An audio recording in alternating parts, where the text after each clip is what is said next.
My husband Camille apologized to me in such a Philippines manner, saying he got his mistress pregnant and we needed to break up. I was dumbfounded, and my affection for him ran out 6 months ago. Is the mistress someone I know? I asked. Yeah, it's Kyra. Remember meeting her again at Alice's wedding reception. Since then, my husband seemed completely unashamed. Alice's wedding was the year before last, so you've been cheating for over a year. Alice was a college classmate, and Kyra was a junior 2 years behind me. She was in the same research group as Alice, and we played tennis together in college, so I remember her well. She was nicknamed Little Devil behind her back and was quite famous in a way. Huh. Oh, is that so? Time flies when you get older. My husband just laughed it off. What on earth was he thinking? I can't understand him at all. I'm Viola, 30 years old. I met my husband in the college tennis club despite him being 5 years older at 35. He often showed up as an alumnus who loved happy hours, had lots of friends, and was friendly with everyone. He took great care of freshmen and was kind, but I later realized it was limited to girls after we started dating. I cried many times due to his cheating habits back then, but I loved him and married him right after graduation.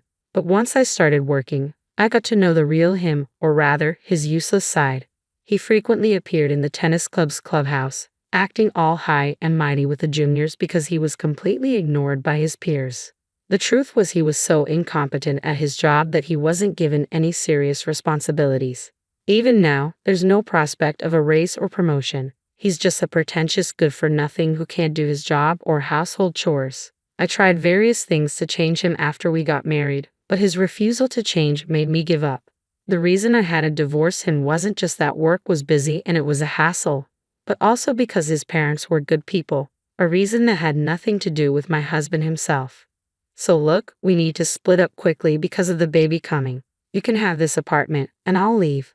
That's the end of it, okay? I was taken aback by his careless words and my husband's sly grin. What? No way. Let's part ways cleanly. This is not a good opportunity. As I neared my 40s, I started wanting a child. I had graduated college and started working as a full-time employee.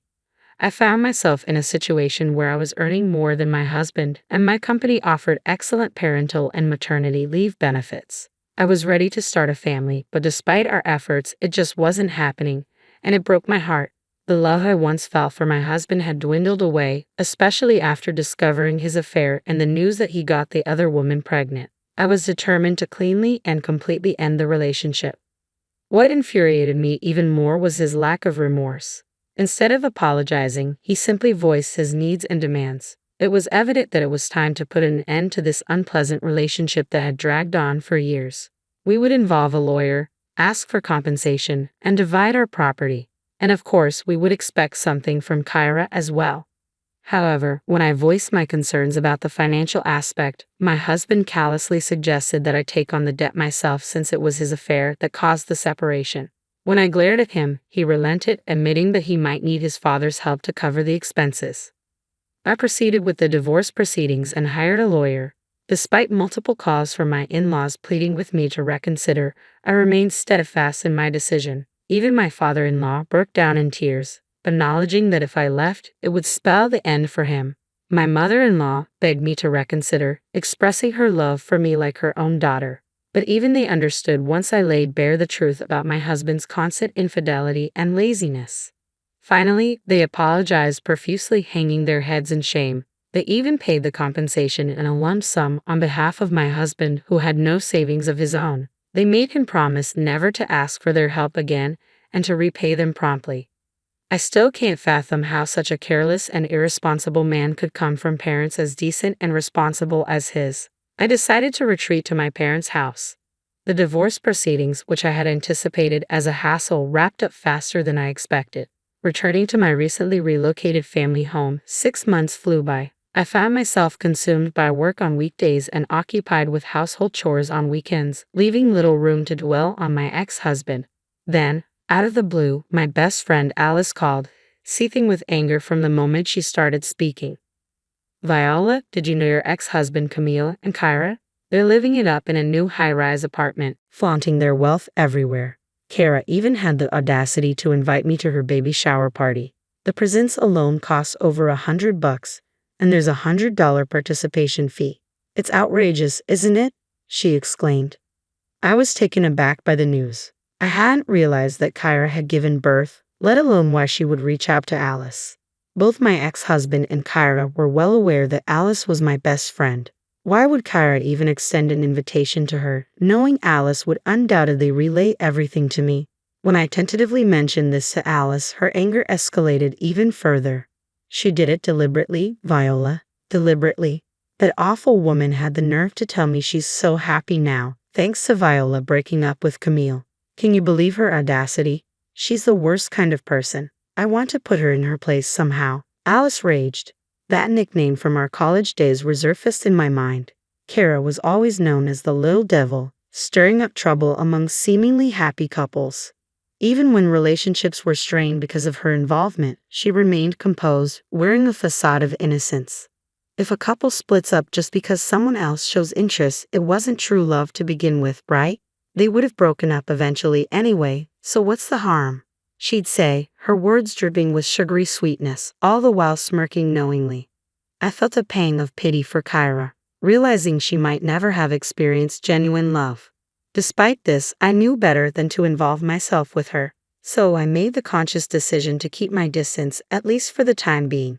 Kara didn't matter much to me. There was something else that demanded my attention. Alice. There's only one newly constructed high-rise apartment building, right? Have you heard anything about them moving in? I asked Alice, seeking any information she might have.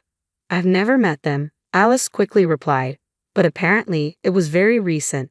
They'd been boasting about securing a spot. Fortunately, someone who had bought one of the units had to relocate for work and put it back on the market without moving in. Ah, it makes sense, I nodded, processing the information. So, your moving day is Sunday, right? The baby shower party is on Saturday. You'll only need to be cautious for one day. There are multiple elevators, and they might use different entrances. You're right, we haven't crossed paths so far, so it should be fine. Alice concurred. We live together, but unexpected situations can still arise. As fate would have it, an unexpected situation did indeed unfold on Saturday. While waiting for the elevator on the first floor, I found myself face to face with my ex-husband and Kyra as they stepped out of the elevator. Hey, Viola, what are you doing here? My ex-husband spoke first, with Kyra chiming in. Viola, are you here to celebrate with us? You must be eager to see our adorable baby, aren't you? Kyra's voice was cheerful, her smile radiant, but her eyes betrayed a different story. They held no hint of amusement. What? Seriously, did you come to crash the party without an invitation? My ex-husband interjected, his tone incredulous. To scope out the high-rise apartment or catch a glimpse of our little prince. The casual reference to the baby as both baby and prince grated on my nerves. That's not it, I retorted coolly. I was just waiting for the elevator. I responded, consciously switching to a polite tone midway through the conversation. Camille was now my ex, essentially a stranger, and I didn't want to create a scene. Ha, so you're planning to visit my house after all? Camille remarked with a hint of amusement. You're so silly, Viola. Stop being stubborn. Perhaps you're just envious of our luxurious high-rise apartment and our adorable little prince. Do you still harbor feelings for me? Are you feeling lonely and longing to see me again? Camille, that's not acceptable, I interjected firmly. Regardless of any lingering emotions you think I may have, you're now married to Kyra. It's inappropriate for me to barge into your home uninvited. And as for jealousy, Kyra, you're mistaken. But I appreciate your concern. Camille continued, dismissing my words. Sorry, Viola, but Kyra and our son are our top priorities now. You're not welcome here. As I listened to their conversation, I couldn't help but feel perplexed. It had been 6 months since I last saw my ex-husband, and yet his mindset remained as irrational as ever. Kara's attitude was equally baffling. It dawned on me that my cheating ex-husband and his new partner were a perfect match in their own peculiar way. Reflecting on it, I regretted wasting my precious 20s on Camille. I'm utterly ashamed of my past with Camille, wishing to bury those memories deep in darkness. If only I had ended things sooner without making excuses, I wouldn't have to endure this nonsense from my ex-husband and his partner. My words seemed to strike a nerve with Camille, who retorted, What's that? You're really lacking charm. Learn from Kyra. Even her jealousy is endearing. She's just given birth, yet she still takes the effort to look stylish for me. Don't you find her admirable? Not at all embarrassed, I replied calmly. I was simply going to the grocery store. I was dressed in a plain white t-shirt and jeans, clean and presentable.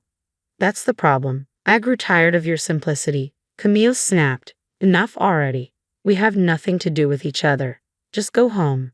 Annoyed by his dismissive tone, I retorted, actually, this is my home. Seeing their disbelief, I had to explain. I've been living with my parents in this high-rise apartment for 6 months now.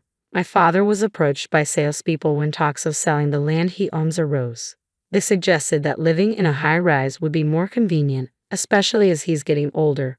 While it's not entirely our land, we received a substantial sum from selling it.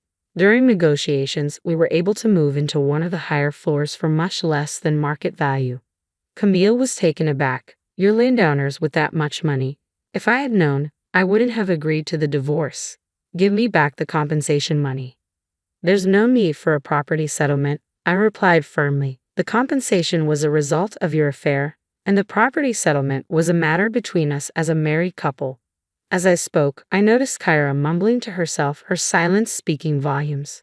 I caught it. I can't believe Viola is living in a high-rise. I thought I had totally won, Kyra exclaimed, shooting me a glare. But Viola, you don't have a baby or a loving partner, do you?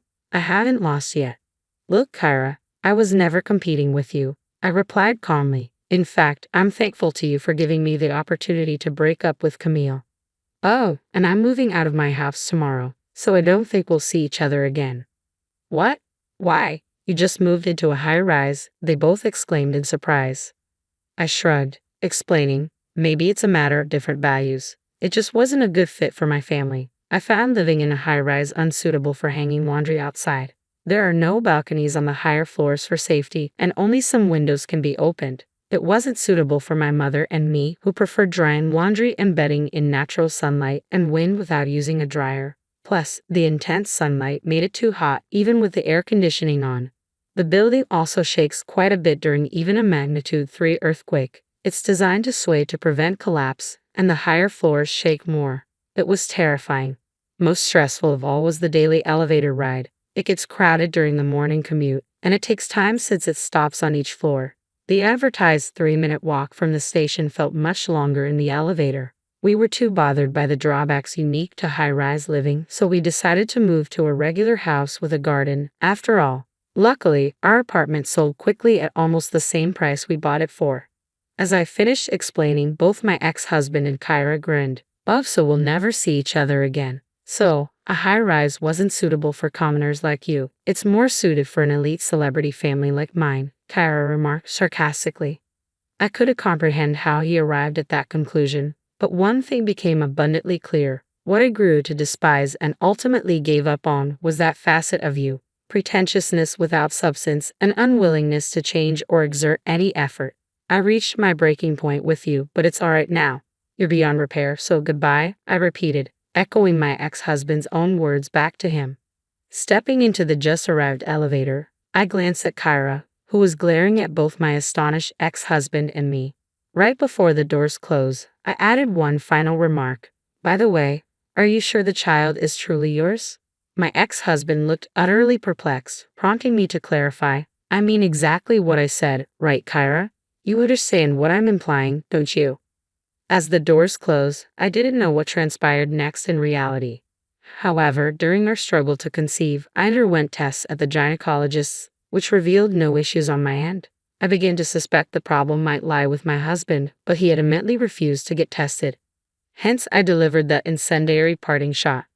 Later, I heard from a mutual friend who attended Kyra's baby shower. Despite boasting about their high-rise lifestyle, my ex-husband and Kyra were residing on the 3rd floor. Additionally, despite their extravagant demands for gifts and participation fees, only cheap snacks from the grocery store were served. When a friend voiced a soft complaint, Kyra reportedly exploded, demanding gratitude for the chance to see her baby up close and insisting on payment. This sparked a heated argument between my ex-husband and Kyra, leaving their gathering in disarray. Thanks in part to my earlier cryptic remark, it was revealed that my ex-husband and Kyra had moved into a high-rise but were struggling financially, attempting to swindle money from their friends through fabricated reasons.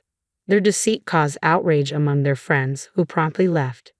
Meanwhile, my family and I settled into a single-family home with a garden, where I recently welcomed an adorable kitten. Our former high-rise was embroiled in controversy due to significant defects and illegal construction methods, making it unsellable. Reflecting on our situation, we realized we were unexpectedly fortunate.